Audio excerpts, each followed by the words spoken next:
اللہ کے نام سے شروع کرتا ہوں جو بڑا مہربان نہایت رحم کرنے والا ہے۔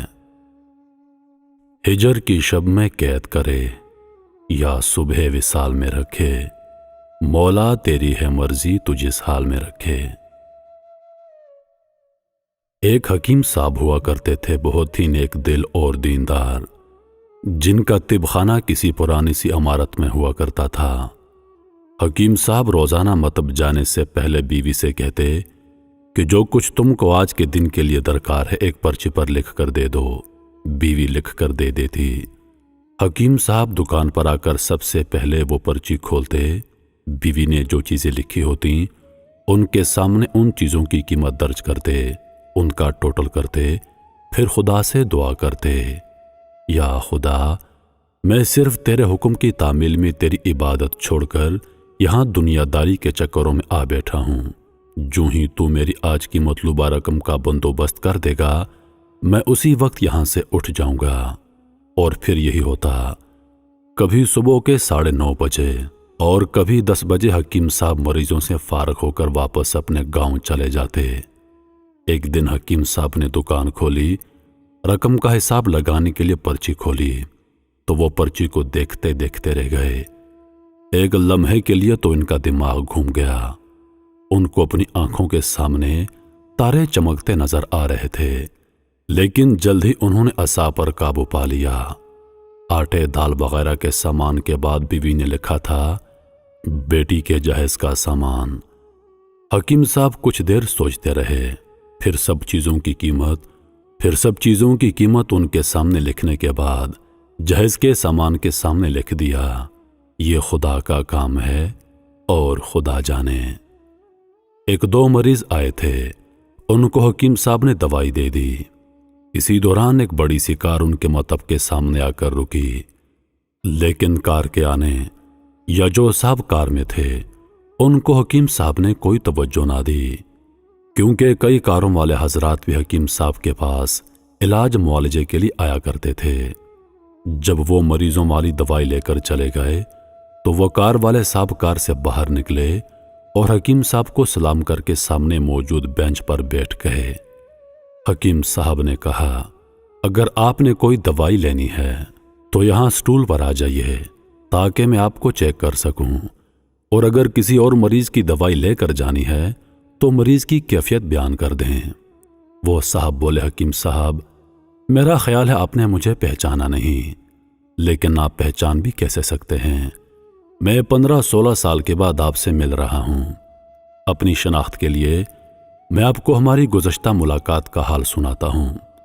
جب میں پہلی مرتبہ یہاں پر آیا تھا تو میں خود نہیں آیا تھا، بلکہ خدا نے مجھے آپ کے پاس بھیجا تھا، کیونکہ خدا کو مجھ پر رحم آ گیا تھا اور وہ میرا گھر آباد کرنا چاہتا تھا۔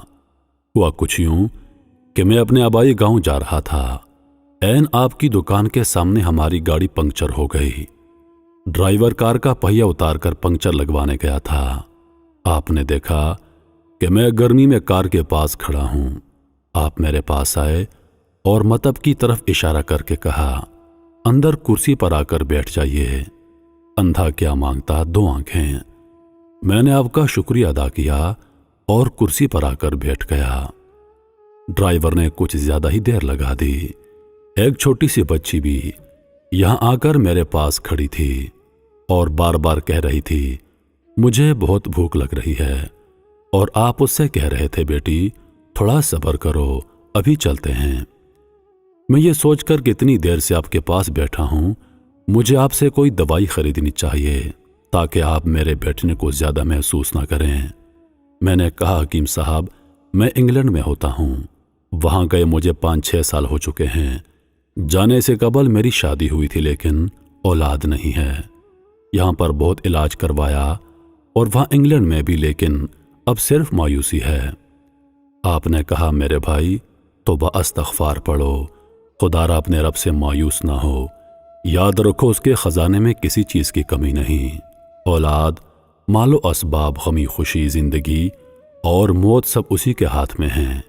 کسی ڈاکٹر کے ہاتھ میں شفا نہیں ہوتی اور نہ کسی دوا میں شفا ہوتی ہے۔ اگر شفا ملتی ہے تو خدا کے حکم سے ملنی ہے، اولاد دینی ہے تو اسی نے دینی ہے۔ مجھے یاد ہے آپ ساتھ ساتھ باتیں کرتے جا رہے تھے اور ساتھ پڑیاں بناتے جا رہے تھے۔ تمام دوائیں آپ نے 2 حصوں میں تقسیم کر کے الگ الگ لفافوں میں ڈالیں۔ پھر مجھ سے پوچھا آپ کا نام کیا ہے؟ میں نے کہا میرا نام امجد ہے۔ آپ نے ایک لفافے پر امجد لکھا اور دوسرے لفافے پر بیگم امجد لکھا۔ پھر دونوں لفافے تھیلی میں ڈال کر دوائی استعمال کرنے کا طریقہ سمجھایا۔ میں نے بے دلی سے دوائی لے لی کیونکہ میں تو صرف کچھ رقم آپ کو دینا چاہتا تھا، لیکن جب دوائی لینے کے بعد میں نے پوچھا کہ کتنے پیسے، تو آپ نے کہا کہ بس ٹھیک ہے۔ میں نے زیادہ زور ڈالا تو آپ نے کہا آج کا کھاتا بند ہو گیا۔ میں نے کہا مجھے آپ کی بات سمجھ نہیں آئی۔ اسی دوران ایک اور شخص وہاں موجود تھا۔ اس نے مجھے بتایا کھاتا بند ہونے کا مطلب ہے کہ حکیم صاحب کے آج کے گھریلو اخراجات کے لیے جتنی رقم خدا سے مانگی تھی وہ خدا نے انہیں دے دی ہے، مزید رقم وہ نہیں لے سکتے۔ میں کچھ حیران ہوا اور دل میں شرمندہ ہوا کہ میرے کتنے گھٹیا خیالات تھے اور یہ سادہ سا حکیم کتنا عظیم انسان ہے۔ میں نے جب گھر جا کر اپنی بیگم کو دوائیں دکھائیں اور اسے ساری بات سمجھائی تو وہ کہنے لگی وہ کوئی انسان نہیں بلکہ ہمارے لیے تو فرشتہ ہے، اور مجھے یقین ہے کہ اس کی دی ہوئی دوائی ہمارے لیے فائدہ مند ثابت ہوگی۔ حکیم صاحب، آج میں 3 بچوں کا باپ ہوں۔ خدا نے آپ کو ہماری مدد کا وسیلہ بنایا۔ ہم ہمیشہ آپ کے لیے دعا کرتے ہیں۔ جب بھی میں پاکستان چھٹی پر آیا ہمیشہ آپ کے مطب آیا، لیکن ہمیشہ ہی آپ کی دکان کو بند پایا۔ میں کل دوپہر بھی آیا تھا لیکن آپ کا مطب بند تھا۔ ایک آدمی پاس کھڑا تھا۔ اس نے کہا اگر آپ نے حکیم صاحب سے ملنا ہے تو 9 بجے لازمی پہنچ جائیں، ورنہ ان سے ملنے کی کوئی گارنٹی نہیں۔ اس لیے آج میں سویرے سویرے آپ کے پاس آیا ہوں۔ جب 15 سال پہلے میں نے آپ کے مطب میں آپ کی چھوٹی بیٹی دیکھی تو میں نے بتایا تھا کہ اس کو دیکھ کر مجھے میری بھانجی یاد آ رہی ہے۔ میری بھانجی کی شادی اس ماہ کی 21 تاریخ کو ہونا تھی۔ اس کی شادی کا سارا خرچ میں نے اپنے ذمہ لیا تھا۔ میں نے اسے رقم بھجوائی تھی کہ وہ اپنی مرضی کی چیزیں خرید لے۔ اسے بخار تھا لیکن اس نے کسی کو نہ بتایا اور بخار کی دوائیاں کھاتی رہی اور گھومتی رہی۔ پھر ایک دن بازار میں بے ہوش ہو کر گر گئی۔ ہسپتال پہنچنے پر پتہ چلا کہ اسے گردن توڑ بخار ہے۔ اسے 102 کا بخار تھا اور وہ بے ہوشی کی حالت میں دنیا سے رخصت ہو گئی۔ اس کے فوت ہوتے ہی مجھے اور میری بیوی کو نہ جانے کیوں آپ کی بیٹی کا خیال آیا اور ہم نے فیصلہ کیا کہ ہم جہیز کا سارا سامان آپ کی بیٹی کے لیے پہنچا دیں گے۔ اگر شادی جلد ہو گئی تو سارا انتظام خود کریں گے، اور اگر ابھی کچھ وقت ہوا تو نقد رقم پہنچا دیں گے۔ میری درخواست ہے آپ سب کے لیے مجھے انکار نہیں کریں گے۔ حکیم صاحب حیران و پریشان تھے، پھر بولے امجد صاحب، آپ جو کچھ کہہ رہے ہیں مجھے تو یقین نہیں ہو رہا۔ میں نے آج صبح بیوی کے ہاتھ لکھی پرچی دیکھی تو گھر کے مرچ مسالوں کے بعد بیٹی کے جہیز کا سامان لانے کو لکھا تھا، اور آپ خود دیکھ لیں میں نے پرچی پر کیا لکھا ہوا ہے۔ یہ کہہ کر حکیم صاحب نے پرچی امجد صاحب کو تھما دی۔ امجد صاحب نے جب پرچی دیکھی تو عبارت دیکھ کر حیران ہو گئے۔ لکھا تھا خدا کا کام ہے خدا جانے۔ امجد صاحب یقین جانے، جو بھی بیوی نے راشن کی پرچی لکھی ہو آج تک ایسا نہیں ہوا کہ ان سب کو لانے کا بندوبست نہ ہوا ہو۔ آپ کی بھانجی کی وفات کا مجھے بے حد افسوس ہے، لیکن میں اس پاک رب کی قدرت پر حیران ہوں جو کیا کیا معجزے دکھاتا ہے۔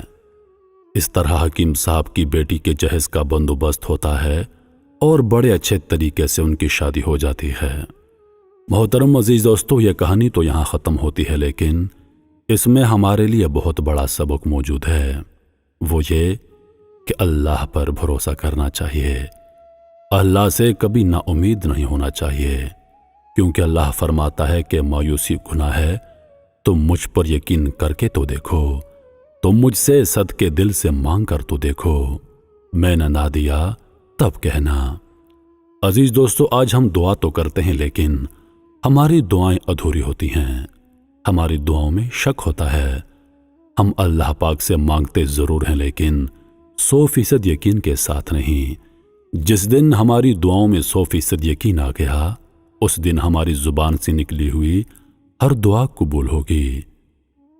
اور عزیز دوستو، اللہ پر ہمیشہ بھروسہ رکھیں، اللہ پر یقین رکھیں، کیونکہ اللہ پاک کبھی اپنے بندے کو مایوس نہیں کرتا۔ بس کمی ہے تو صرف یقین کی، اپنے اندر یقین پیدا کریں۔ میں امید کرتا ہوں کہ ویڈیو آپ دوستوں کو پسند آئی ہوگی۔ مزید ایسی ویڈیوز دیکھنے کے لیے ہمارے چینل کو سبسکرائب کر دیں اور ساتھ میں موجود گھنٹی کے بٹن کو ضرور دبا دیں تاکہ ہماری ہر نئی آنے والی ویڈیو سب سے پہلے آپ تک پہنچے۔ مجھے دیجیے اجازت، سانسوں نے وفا کی تو اگلی بار ایک اور ویڈیو لے کر آپ کی خدمت میں حاضر ہوں گا۔